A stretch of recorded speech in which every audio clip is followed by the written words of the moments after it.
대한항공 아시아나 합병 관련해서 산업은행장에게 묻겠습니다. 지금 이제 대한항공과 아시아나 통합이 이제 진행되고 있는데 그 필요성은 충분히 이해합니다.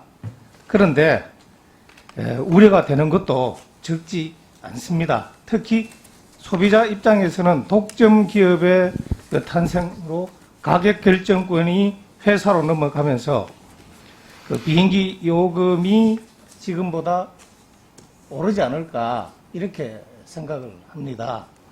이 부분에 대해서 금융위원장께서 이제 전에 말씀하실 때 그렇게는 안 하도록 하겠다 이렇게 이야기를 하셨거든요. 산업은행에서 요금 인상이 없다는 것은 상한 가격을 올리지 않겠다는 뜻인지, 그렇지 않으면 비행기 가격은 이 단일 가격이 아니라 여러 가지 끊는 시기 이런 것들이 막 다르지 않습니까? 그래서 어떤 건지 그걸 좀 설명을 좀 해주십시오. 요금은 기본적으로 국토교통부가 통제를 하는 것으로 알고 있습니다. 또 공정위 기업결합심사에서도 이 부분이 검토될 것으로 예상하고 있고요. 작년 11월 16일 김상도 국토교통부 항공정책실장께서 공식적으로 특정 노선, 단독 노선의 과도한 운임을 받거나 인상할 경우 슬롯, 운수권 배분 등을 통해서 적정 수준을 유지하도록 하겠다 하고 약속을 한 부분이기 때문에 저는 주무부 주무관청인 국토교통부에서 과도한 임금 상승이 없도록 통제할 것으로 기대를 합니다.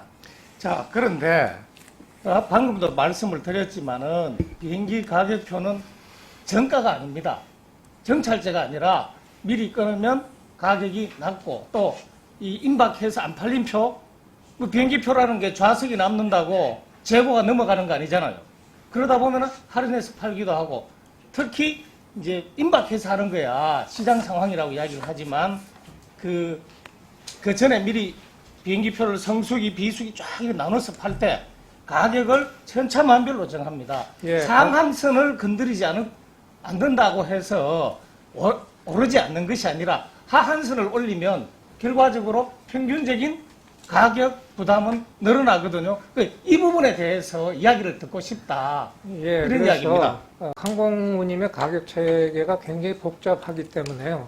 저희가 사전적으로 예단해서 설명드리기는 굉장히 힘들고 결국 이 항공 노선이 여러 항공사가 취항하는 경우에는 충분히 경쟁이 심하기 때문에 자율적으로 임금 항공 운송료를 올리기는 쉽지 않을 거고요. 특정 노선, 혹시 단독 노선인 경우에는 그럴 가능성이 있습니다만 그런 복잡한 구조 때문에 결국은 항공 운수 당국이 면밀히 팔로우해서 통제해야 될 사항이 아닌가 생각합니다. 그 부분을 국토교통부 쪽에서 약속한 것으로 저는 알고 있습니다. 몇 개 노선이 최고가, 최저가 보면은 적게는 3배에서 많게는 한 8배 가까이 차이가 납니다. 아시아나 프랑크푸르트 이코노미 좌석은 상한선은 349만인데 비수기 때 그런 거 보면은 한 50만 원 정도 합니다. 그런데 이것을 다 외국의 항공사도 있으니까 이제 걱정을 하지 마라. 이제 이 말씀을 하시는데 대한항공 단독 노선과 아시아나 단독 노선이 상당히 있거든요. 이런 부분은 어떻게 할 건지. 물론 외국표 하면은 경유해서 또 갈 수가 있으니까 단순히 단독이라 해서 100% 독점은 아닙니다.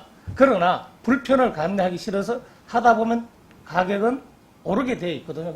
그런데 문제는 대한항공에도 늘 이야기가 하는 게 상한선을 손 안 대겠다고 이야기를 해요. 다시 말해서 하한선 올리겠다는 뉘앙스입니다.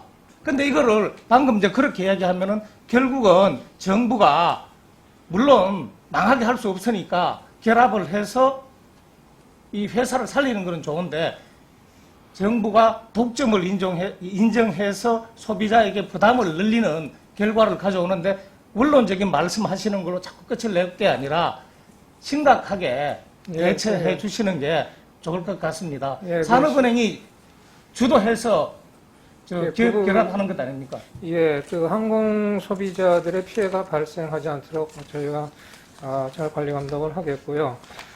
저희가 상한선만을 통제한다는 말씀을 드린 게 아니고 워낙에 가격 체계가 복잡하기 때문에 그 부분을 종합적으로 저희가 팔로우업 할 수 있는 데는 국토교통부라고 생각해서 교토교통부가 모든 자료를 종합적으로 검토해서 통제하겠다는 뜻으로 발표한 것으로 알고 있다 이런 말씀을 드립니다. 예. 그 산업은행이 가지고 있는 지분이 있으니까 각별하게 좀 노력해 주시고요.